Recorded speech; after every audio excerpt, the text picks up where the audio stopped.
This is Wednesday, November 2nd, 6 days until the 2016 presidential election, and this is The Closer. As a student of history and as an individual of largely German heritage, I have wondered since my teens what it would have been like, what it must have been like for distant relatives I will never know, to have been a German and to watch what seemed like a strange but evidently unimportant political movement rise up from the fringes of my own society and from the unsound mind and evil soul of one individual.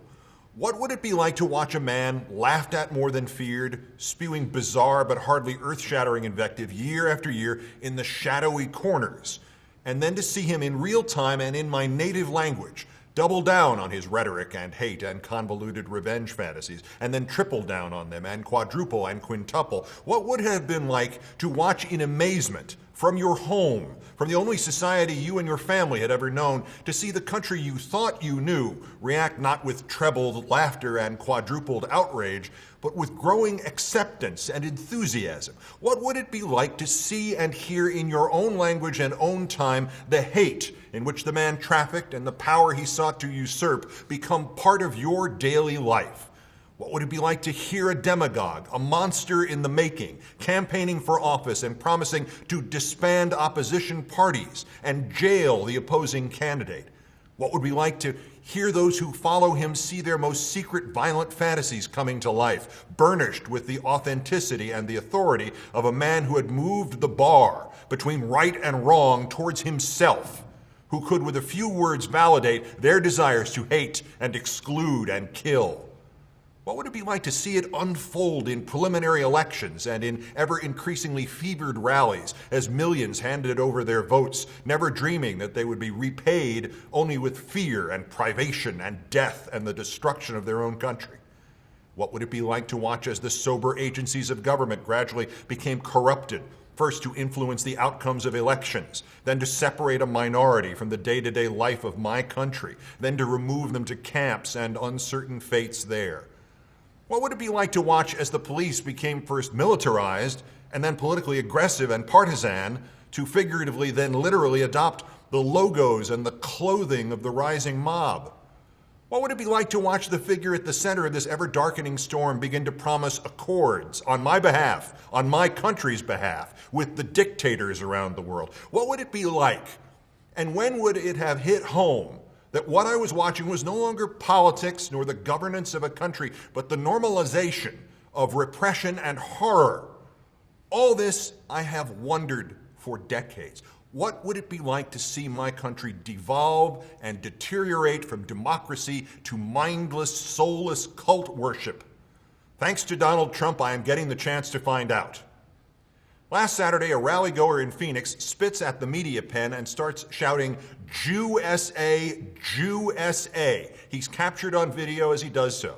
Day before yesterday, he self-identifies as George Lindell of Phoenix, and he claims it was not an anti-Semitic chant, but empathy for a group of Hispanics at the Trump rally who pronounce USA that way. Because that's what you do at Trump rallies, empathize with Hispanics. Lindell does not explain why his empathy was followed by telling reporters and photographers that they were, quote, going down, and adding, quote, "the Jews run the country anyway." In Cleveland on October 22nd, a man shouts Lügenpresse at reporters. That's an alt-right term today. It translates as liar press. It was used to describe anything Western in the East Germany of the 1960s. It even dates back to the propaganda of the Kaiser in the First World War. But it gained an added meaning: liar press, or lying Jewish press, or just lying Jews in the Germany of the 1930s. Last Sunday, another man at another Trump rally yells at the press pit, quote, "Put the camera on us, faggot. Put the camera on us, queer." He self-identifies as Matt Fox of Palm Springs, and he explains he's proud to have said that, and besides which, quote, "Queer isn't a bad word. Queer means happy." Yesterday, a member of Trump's Agricultural Advisory Committee tweeted a poll result that read, quote, "Trump 44, cunt 43. Last Sunday, as that rally began in Las Vegas, an opening speaker named Root fantasizes about the death of Hillary Clinton and then says, quote, "We're putting the DC elite on notice. We're coming to tear it down. We're coming to kick your ass, and we're coming to put you in prison."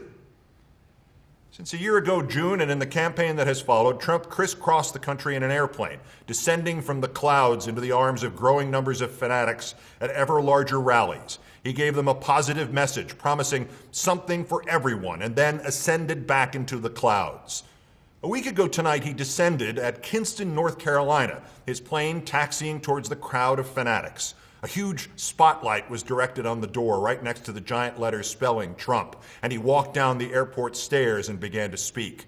And soon, an older man in a dress shirt and a jacket and sunglasses moved slowly towards the stage and got to within about 20 feet of Trump. He waved a piece of paper in the air and shouted, "Donald, Donald!"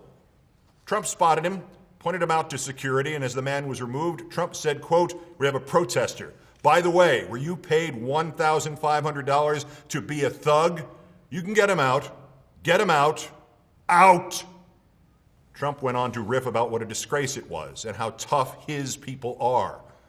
The man turns out to be an ex-Marine, and he's 63 years old, and he's named CJ Cary, and he's a Trump voter, and he's corresponded with Trump since 1992, and he's reportedly had more than 40 different Trump signs in his North Carolina yard, and they keep getting vandalized, and he keeps getting new ones. And the piece of paper in this ex-Marine's hand was a note urging Trump to not lose the election by continuing to be impolite and unwelcoming to minorities. But to Trump, he wasn't one of his people.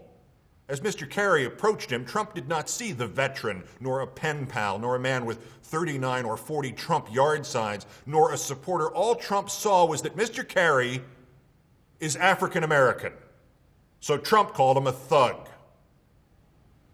Called him a thug, the same way George Lindell called the reporters Jews from Jew-SA, the same way Matt Fox called them faggots and queers, the same way the Trump mob in Cleveland called them Lugenpress, the same way Wayne Root called all of Trump's opponents DC elite to be put in prison.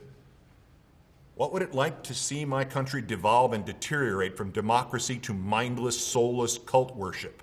Thanks to Donald Trump, I am getting the chance to find out. I close with a paragraph from a website called historyplace.com. I played a little trick here. I already quoted this paragraph about a minute ago. I have changed just 2 words in it, both of them proper nouns. In the campaign that followed, he crisscrossed the country in an airplane, descending from the clouds into the arms of growing numbers of fanatics at ever larger rallies. He gave them a positive message, promising something for everyone, then ascended back into the clouds. Historyplace.com then adds that the candidate who descended from the clouds in his own airplane made his fanatics more and more ludicrous promises, such as, quote, "In the Third Reich, every German girl will find a husband." That's the closer. I'm Keith Olbermann. Watch this space.